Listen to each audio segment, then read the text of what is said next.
You know what this is, don't you? This is voodoo. Nonsensical research and experimentation. Witchcraft. You don't believe this, do you?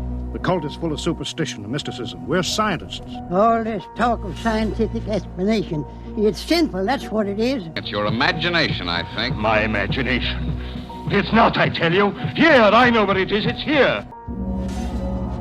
Probably Cursed. Welcome, everybody, to the very first episode of the Probably Cursed podcast. I am your host, Chris. And I'm Sheryl. This podcast, we discuss person, places, events, historical stories, maybe even made-up stories, who knows, with the passage of history, and we feed them into our AI-powered Curse-O-Meter to determine if these things, events, people, etc., were cursed. There's a few different outcomes for each story, and we let our AI tell us what exactly happened with each. To introduce our first topic, we're going to be discussing William Lyon Mackenzie King, who was Canada's 10th Prime Minister, and his dealings with psychics. To calibrate our Lord Carnarvon Curse-O-Meter, we're going to feed it some recent news. Let's dig in. And this will help our AI calibrate to the cursedness of these events and our future upcoming topic at the end of the episode here. So we're going to turn on the Lord Carnarvon Curse-O-Meter. All right, entering in the first story. This is a story that Sheryl had found from themirror.co.uk. Woman has sex with ghost every night for 20 years, but dumps him over his fangs. A woman has claimed she's been sleeping with a ghost for 20 years, but the relationship turned sour when she caught glimpse of the ghoul's terrifying face. Paula Flores says her relationship with the ghost started when she was younger and led to 2 decades of passionate nights together. She even went as far to claim that the spirit always initiated it, despite falling in love with the supernatural soul. The pairing soon turned cold when the woman saw the ghost's face, describing him as a large male figure with fangs and the face of a gargoyle. Paula then decided she didn't want any contact with him again. The woman from Colombia shared her romance on the TV show Sin Carreta on the state-owned channel Canal 1, where she explained to the show's host Juan Diego Elvira how the relationship started. One day I was lying down when I felt a hand move from my feet to my chest, and it was strange. I was scared. From that moment on, he started coming to me like a spirit to have sex with me, she claimed. She admitted to enjoying their steamy sessions every night, until she got a glimpse of his face. She added, "The last time I saw his face was when I didn't want to continue." Psychologist Martiza Montealegre claims Flores' case is not at all common, adding, "In fact, demonic cases are extremely isolated." However, parapsychologist Jairo Urbex believes Flores' account is credible, adding that she was probably in a relationship with an incubus. Urbex explained an incubus is a demonic entity. It is a lower astral entity. They specialize in grabbing people and taking their energy. People were quick to chime in on Paula's experience, as one local commented, "It must have been a satanic spirit," while another jibed, "Tell her it was a neighbor with a sheet with holes." Meanwhile, another person joked, "That spirit was no saint." Interested to see what the Curse-O-Meter makes of this one? Mm-hmm. It sounds like she probably should have taken a look at his face before she let things progress any further. I guess if it was at night, though, it was probably pretty dark. Yeah, maybe. Mm-hmm. Maybe it was like, there is an episode of Seinfeld where I believe it was Jerry. He was dating a girl who, based on the lighting she was in, looked like a horrible ghoul. But in every other lighting, she looked like a completely normal and like super attractive person. And he was debating whether or not to break up with her because of this. Well, that's the first story into the Curse-O-Meter for calibration. Sheryl, you've got another story there. All right. This is from the Associated Press website. Bears raid a Krispy Kreme donut van, making deliveries to an Alaska military base. This article is from September 18th, 2023. Joint Base Elmendorf, Richardson, Alaska. 2 bears on an Alaskan military base raided a Krispy Kreme donut van that was stopped outside a convenience store during its delivery route. The driver usually left his door open when he stopped at the store, but this time a sow and one of her cubs that loitered nearby sauntered inside, and they stayed in there for probably 20 minutes Tuesday morning. The bears chomped on donut holes and other pastries, ignoring the banging on the side of the van that was aimed at shooing them away, says Dino. I was beating on the van, and they're not moving. I could hear them breaking open packages and everything, and it was like they didn't even care. When the bears couldn't be roused, base security was called, sounded sirens meant to scare the bear away, she said. The bears eventually came out and wandered in front of the convenience store before heading into the woods. It's not unusual to see bears on the base around the store, but nothing like this has ever happened before. Nino added that the delivery driver now closes his door when he stops at the shop. We're cautious when we come in. When we take out the garbage, we do it in pairs, especially if it's dark. Captain Lexi Smith said authorities on base are aware of this and other kind of wildlife situations throughout the past several years. We urge the public to use caution to ensure that we are protecting our wildlife and ourselves. Wildlife may be our neighbor, but we shouldn't be attracting them to human food sources, she said by email. This is good news for those bears. I mean, it's probably good news for the military, too. They really don't need to be eating that many donuts. It's true. Besides which, I don't know how many boxes of donuts, it doesn't say, but I would assume that after a certain space of time, they'd go stale, so they're shipping out a whole day's worth of donuts. I guess they're still good. Yeah. And you know how, our dog Freddy, whenever one of us comes home with the car, he immediately picks up on the noise of the sound of the engine from 2 blocks away. These bears are going to know that engine of that Krispy Kreme truck from now on. Hopefully none of them got any chocolate donuts, because that would be a sad day for those bears. How poisonous is chocolate to bears, do you think? You know what? I'm not 100% sure. I'd have to look that up. Yeah. It's likely happened. Yeah?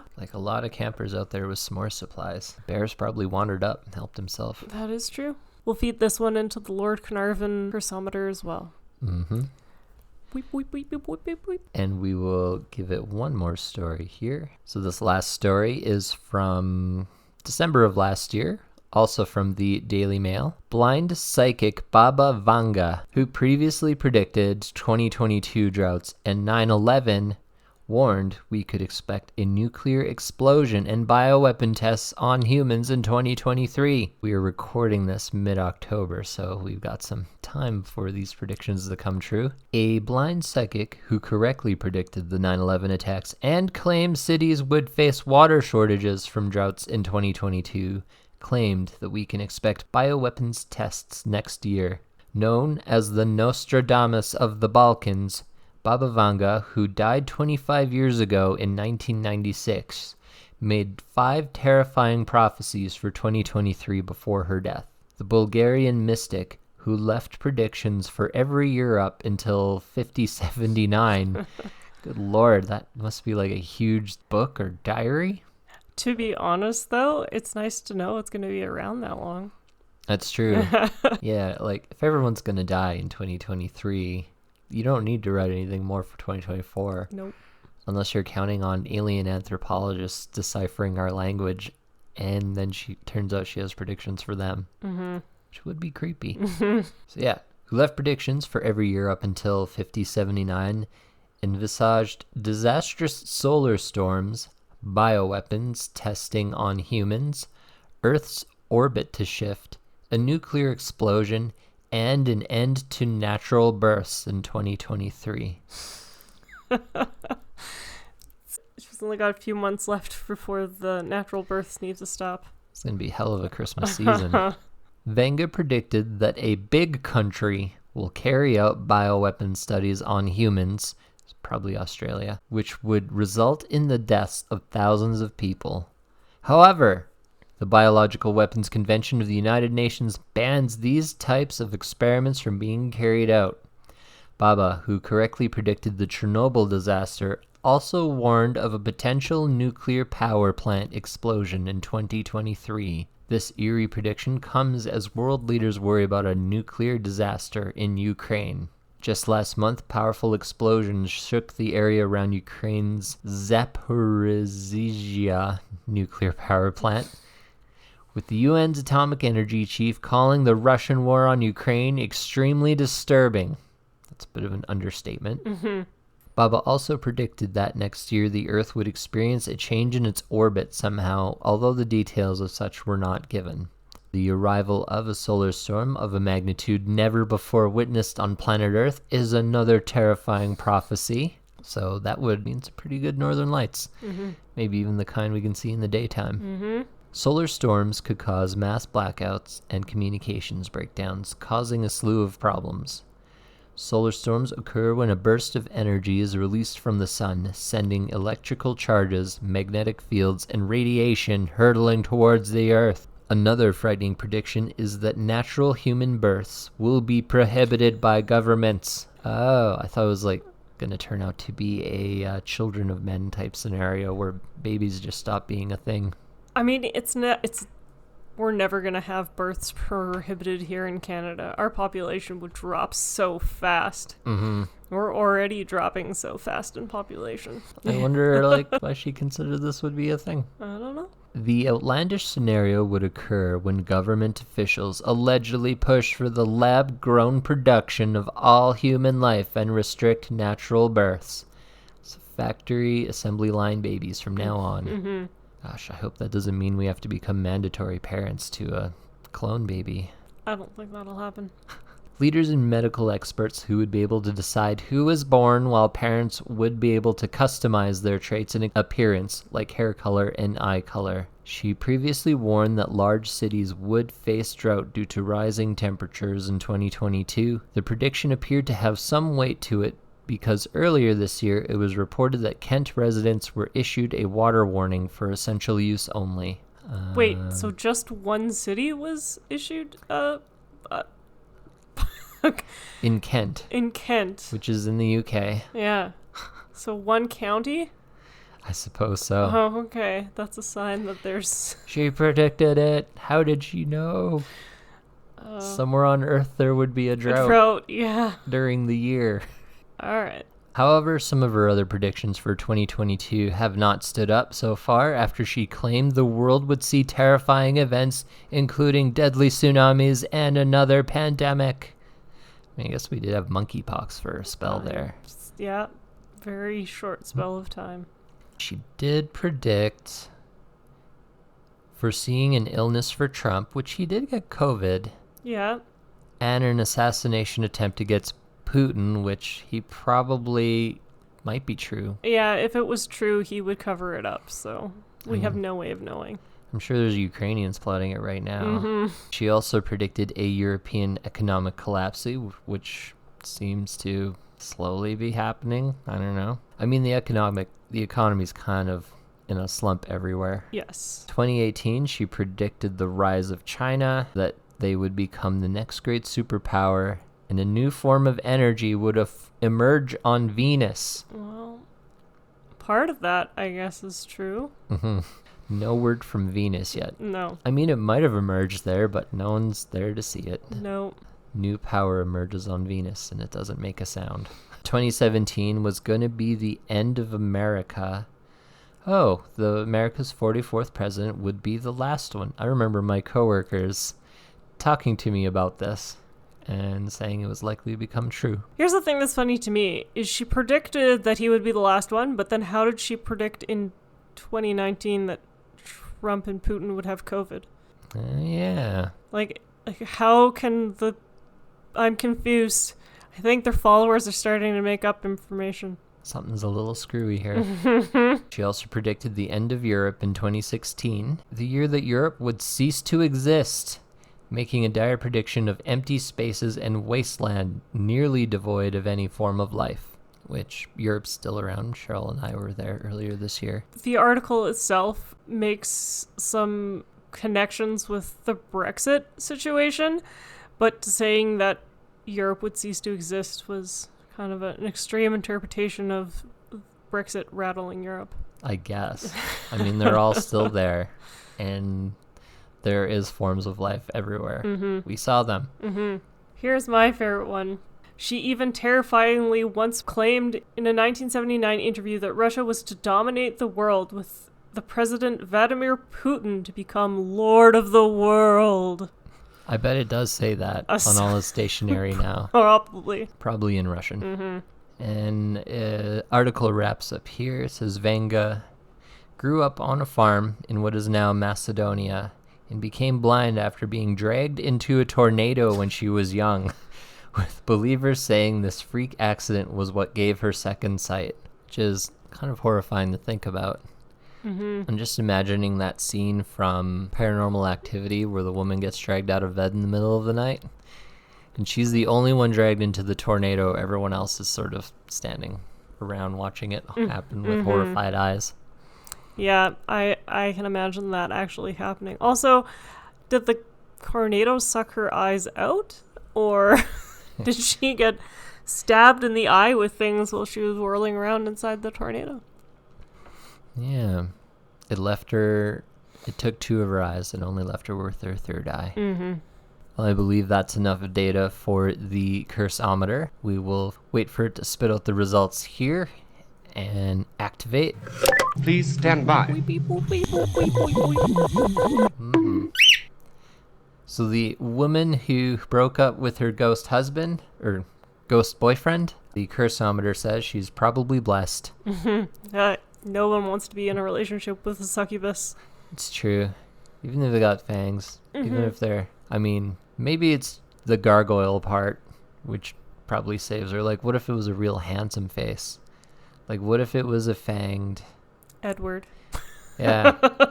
Twilight all over again. What if it was just Edward from Twilight? Uh-huh.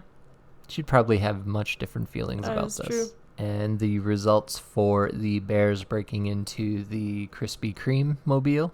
The bears' results came back as probably blessed. I think it's safe to say that the military just didn't need all those donuts. Yep. Military didn't need those donuts.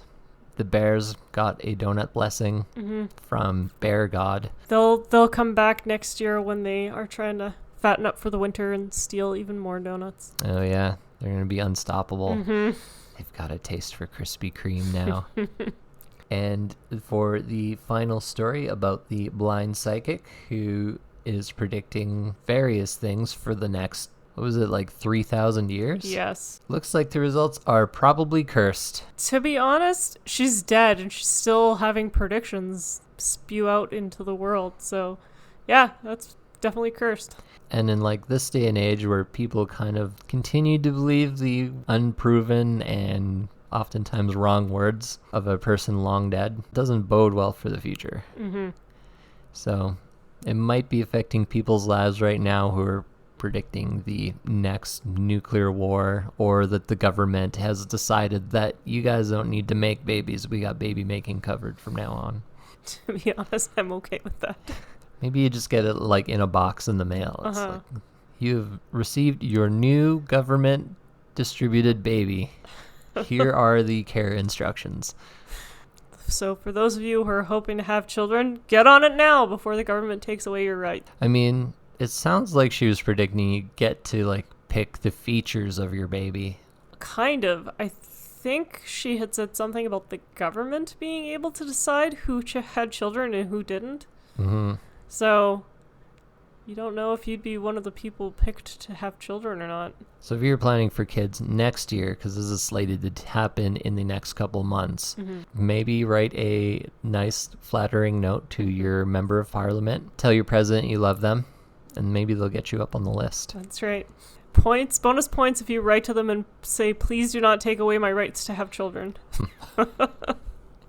Or have just your baby order. Like, I would like one child, half freckles, half no freckles, green eyes, brown hair, green skin.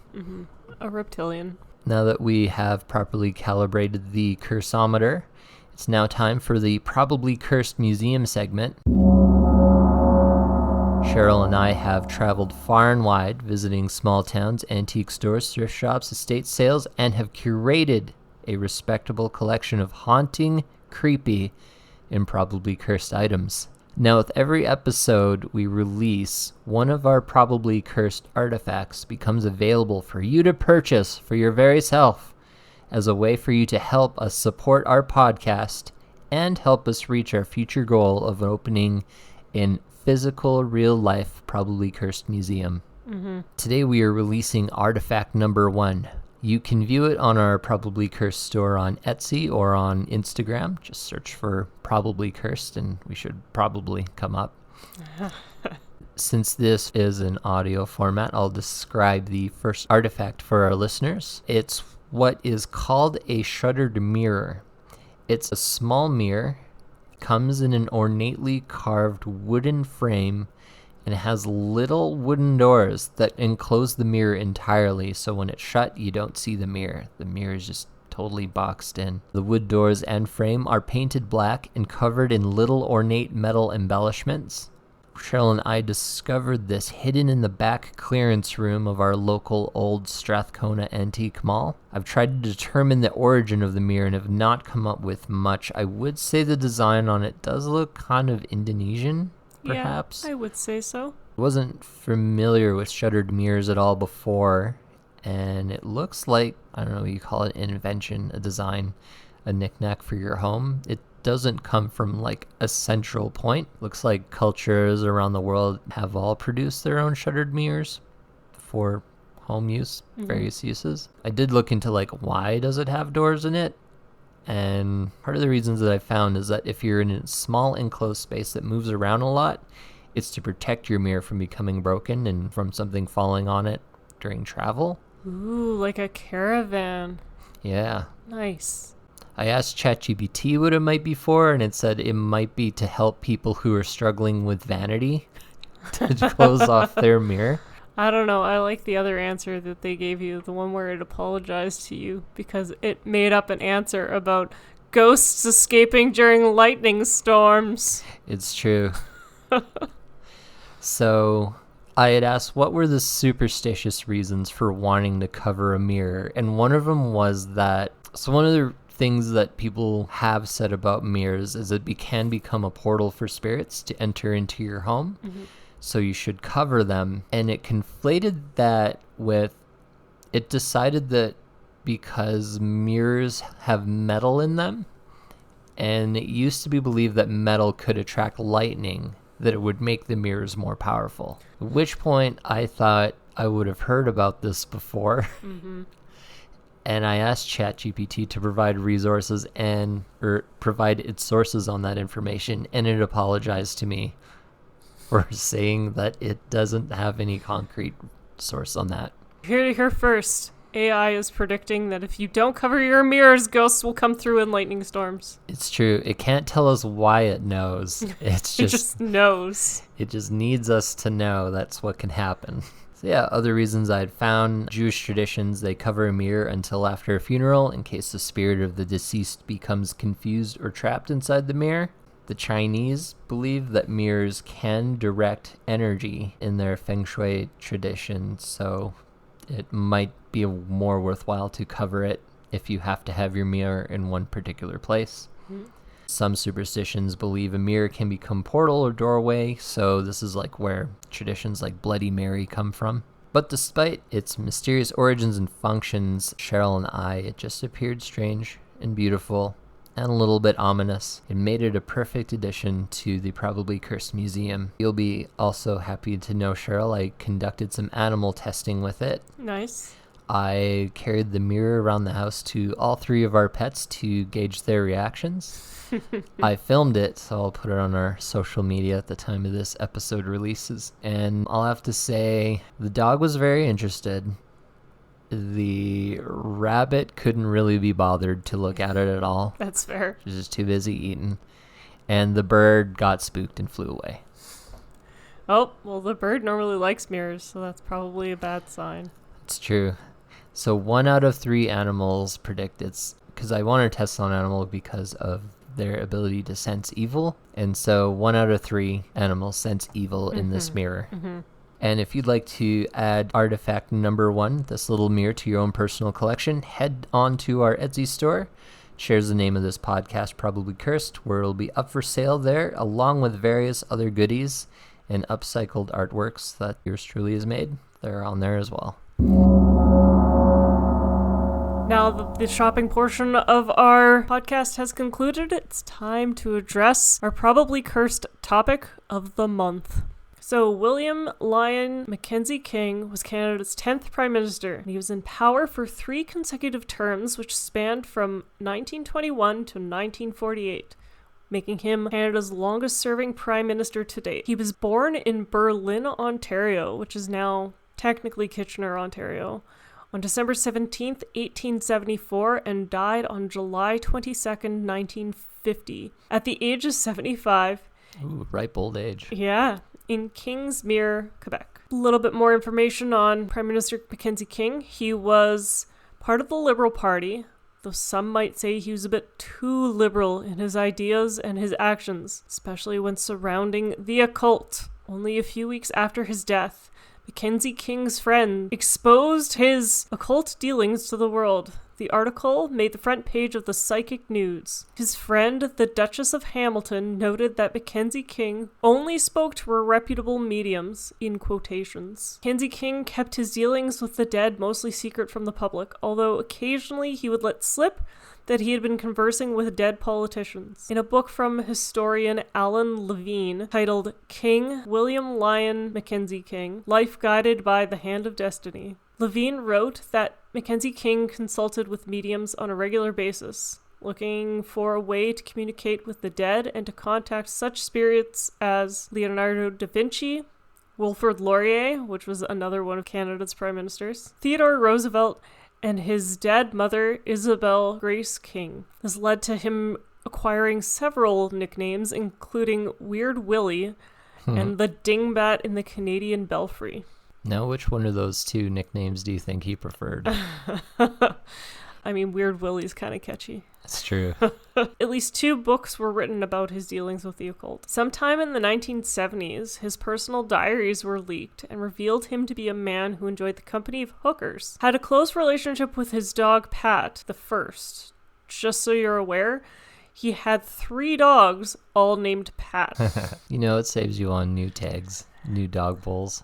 They were also all Irish Terriers. He was trying to clone his dog. Now, did he know, or was his wife just getting him new dogs every time the old one passed, and he thought it was the same dog? So, fun fact, I can't find any record that he was ever married. Oh, he's just a bachelor. He's just a bachelor. With a series of Pats. Yep, series of Pats and hookers. I will also say that, you know, people in charge historically have made laws that benefited their own lives and lifestyles. And it's weird that for how many politicians have been in trouble with spending time with ladies of the night and hookers, prostitution's never been legalized. Mm-hmm.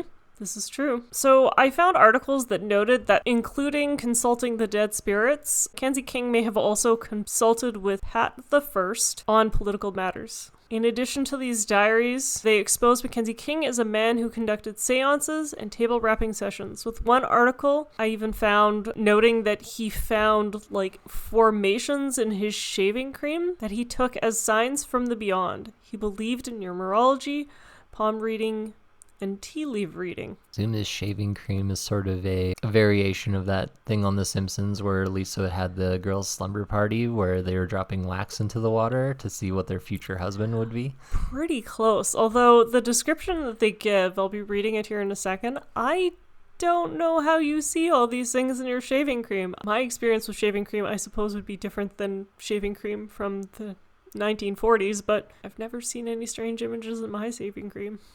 Shaving cream. So in Alan Levine's book, it was noted that on January 20th, 1948, Mackenzie King observed in his morning shaving cream lather the symbols of the Cold War.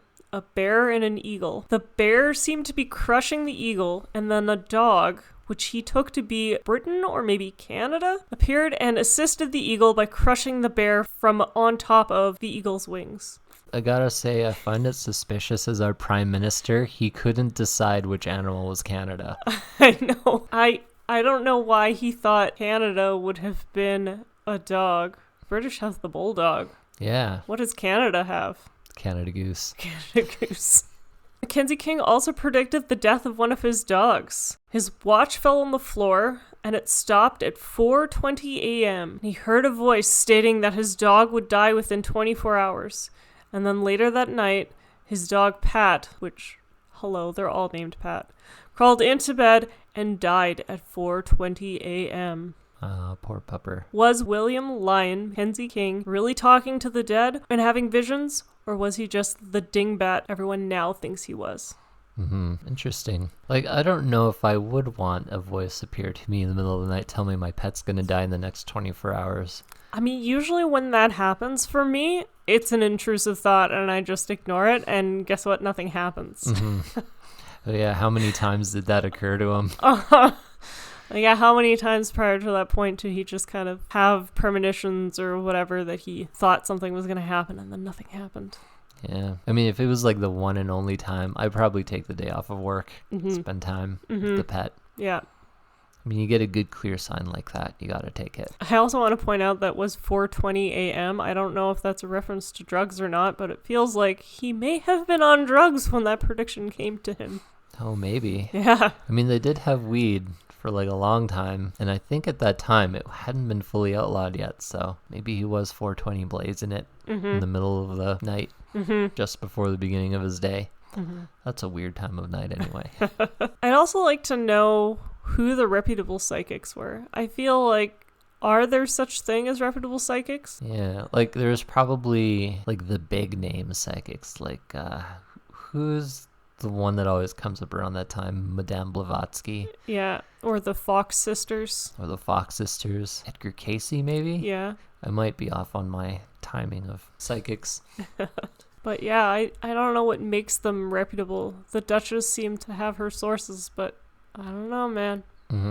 Now, let's see if the former prime minister's ability to talk to his dead wife, his dead mother, his dead dogs, was probably cursed or otherwise. We will feed our topic into the curse-o-meter here, and we'll see what the results are. Please stand by. And it turns out the real curse is people.